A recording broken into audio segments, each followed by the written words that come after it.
fair. At certain ways on edge guarding, it works out. Down smash is like the raw call out, similar to Mewtwo. Up smash being the other one. That's if you manage to put them up. And with some of these other moves, you're going to be seeing some really cool combo strings. Like down B is really like a trigger, but dare is where you can make some money, especially on tech chases as well.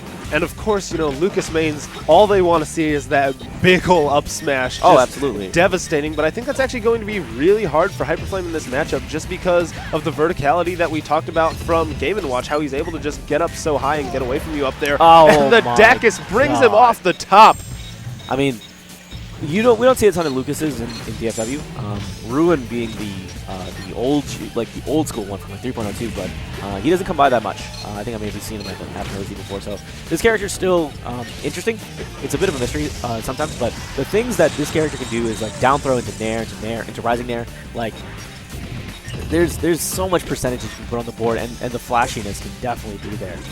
So look for like a lot of launchers and a lot of tech chases on this character. And of course, this is Game & Watch, so we still see that down tilt being a huge part of this game. He just runs up down tilt, and HyperFlame is pretty much forced to retreat.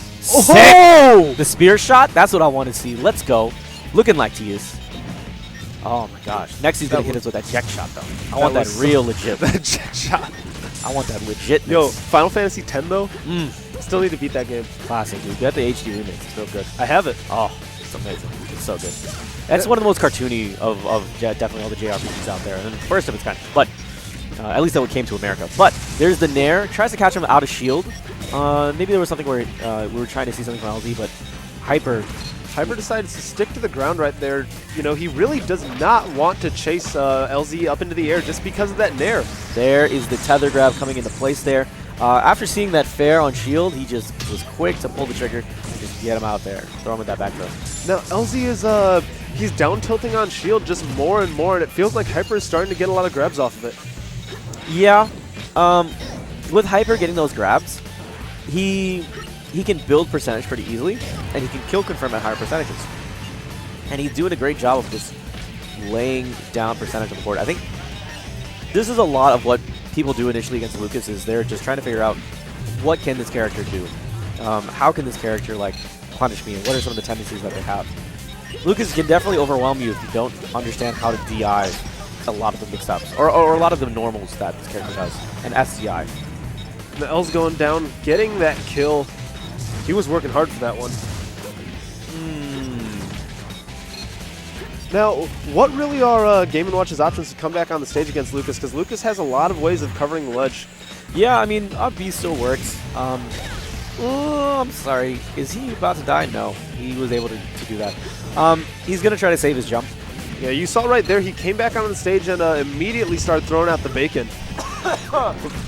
He immediately started throwing out the bacon, trying to just kind of push HyperFlame away because he's at such a high percent. He knows that with this incredible punish power that Lucas has, that we're seeing right now maybe, has the potential Hyper is going to continue to make big things happen. Hyper is going to continue to use that back air over and over and over again, but even there's a certain spot that back air turns into a spike. Otherwise, it just knocks them horizontally. That up throw is going to take him out though because of how light this character is. Let me just appreciate this. The get up attack and then follows up the boom shakalaka. He just dunked this man. Gosh, that was beautiful. I just have this strange urge to watch Space Jam now. But I wonder where we're gonna go next. Els wouldn't mind Bowser's Castle. Els doesn't mind platforms. He definitely wants to make use out of them. And he has somewhere to go in case he starts getting comboed. Like that, see? Yep. It's an escape, but it also helps with this incredible tech chase ability that Els has proven that he has. Yeah. Ooh. Hyper! I'm turning into a fan of Hyper right now because this combo game is actually pretty dumb. So I think this middle top platform is actually going to come into play a lot in this game. We saw right there when Els had stage control, it was really easy for him to down tilt and get Hyper on that platform because of the height that it's at. Yeah. So, well, the check chase also here from Hyper though. I mean that's one of the other things that Lucas is like doing. If they know where you're gonna roll on for tech, they will show up and they will just simply up smash And this hitbox is absolutely massive, but it has a bit of a startup. See, there's Els going to that same platform again. What am I telling you? That is going to be a deciding factor in this stage. Rising Fair there, I believe, was able to get him over to the sides. Look for that side B to see if you can catch him as he's getting back up. Yeah, L's sitting at that high percent. He really couldn't figure out how to get back to center stage, but he's going to find it and find these vertical combos. You know, a lot of Lucases use side B a fair amount, but against a character like Game & Watch, you have to be really careful. And you might see them start using it a bit closer toward Game & Watch because they'll have less time to react and then they won't be able to down B. Hyper doing a great job here though, holding center stage. He's looking to find an opening, trying to see if he can get that fair. Wow! Els thought he was going up to get that nair kill, but Hyper says not today. I'm going to even up these stocks real quick. That was an excellent job doing so, but that was a great job resetting him back, just popping him back up, catch him with that nair, quick and easy. So Els is now going to go up a full stock, go to the side of the stage, and then come in with the down tilts to try to find big combos. But Hyper's just going to dash dance a little bit in the neutral. Follow up. Back chase? No, he was waiting. He was trying to react. Sometimes it's a bit difficult.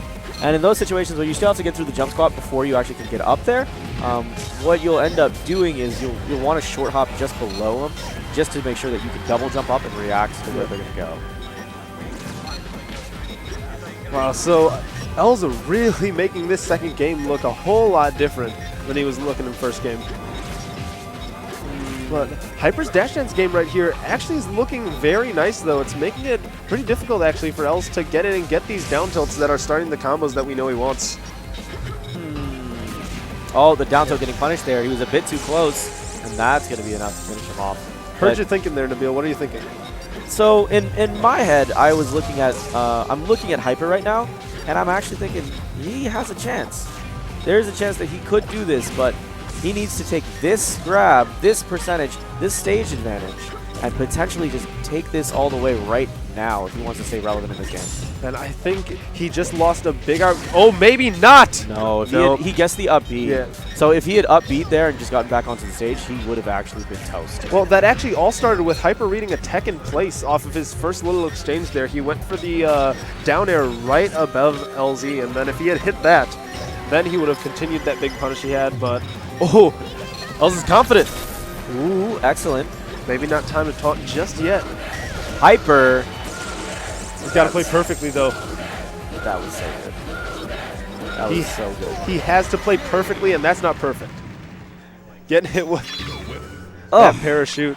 Dude, after like all that tempo, all that execution, all that swing back in momentum, Hyper coming up a little bit short, but that was... God, this guy is flashy. He makes his character look really fun. You know, we joke about there being, you know, the 4th and 5th spacey, right? Between Lucas and Ness. Yeah. And these guys definitely showed. I mean, granted, they were a lot stronger back in their day of like the 3.02 days, right? Where it was just, Lucas was actually like ridiculous. Lucas was busted. The dare was busted. The tether grab was busted. Oh my gosh, there's too much going on with that character, but it was, damn, was it fun. And that's the feeling that a lot of these guys were chasing, right?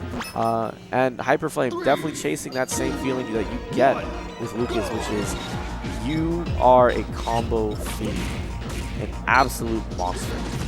Instead of going for the damage there, instead of just going for the fair, pushing him out to the side, instead of going for the nair, trying to get him out there, and the finagling with positioning, instead goes for the consistent stuff. And I feel like that's a big part of move selection in this game. Are you going to go for the big damage? Are you going to go for the big combos? Or are you going to try to get stage positioning? Yeah, exactly. I mean, there's ways that you can play certain characters just more spacing oriented, but I'm sorry, can we just talk about like Hyper over here just playing soccer and just like doing all the cool trick shots? This is too sick. Hyper definitely feeling really good about himself right now, getting to the center of the stage, throwing out that PK freeze a lot to try to cover the ledge. Oh wow. LZ actually missed the down tilt, but read the roll that HyperFlame had to avoid it and got a grab off of it. That down tilt might be the start of something. So that was a good punish, but that wasn't an amazing punish, right? We're used to seeing like terrible things happening to people with a lot less, right? So I'm interested in seeing what LZ has up his sleeve for more punishment on a character like Lucas. Now, see, what I find really interesting in that exchange that just happened before they got in on each other, it really... Oh! HyperFlame! Another one. That's beautiful, dude. Every time that hits, I get happy. I get very happy. Oh, but the good crouch cancels from LZ ends up getting him a down tilt, but he'll actually eat more percent than HyperFlame will for that. Yeah, I mean, Hyper is doing a good... Ooh, even there. Like, he was guessing get-up attack because he ran up shielded.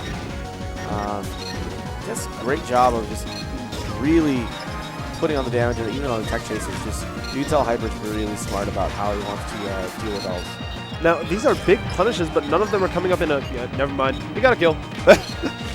Yeah, he did. There it is. He did.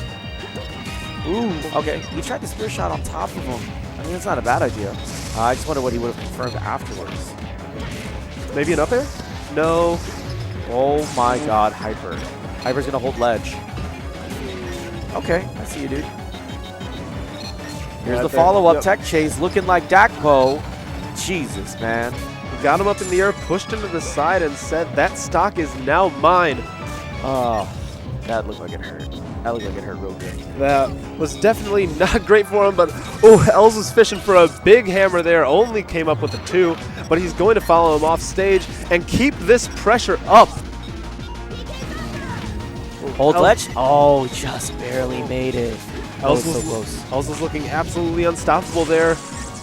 Great DI, not going to die to the up air, but Hyper does now have his up smash charged. Well, it's fun. It's a fun little thing where as long as you hit them and don't whiff your smash attacks, you retain that charge. Really? Yeah. Which is, like, you can hit them and even hit them on shield, and you'll still retain the knockback charge that's on it. But HyperFlame making a good showing game 1, kind of having a rough time game 2.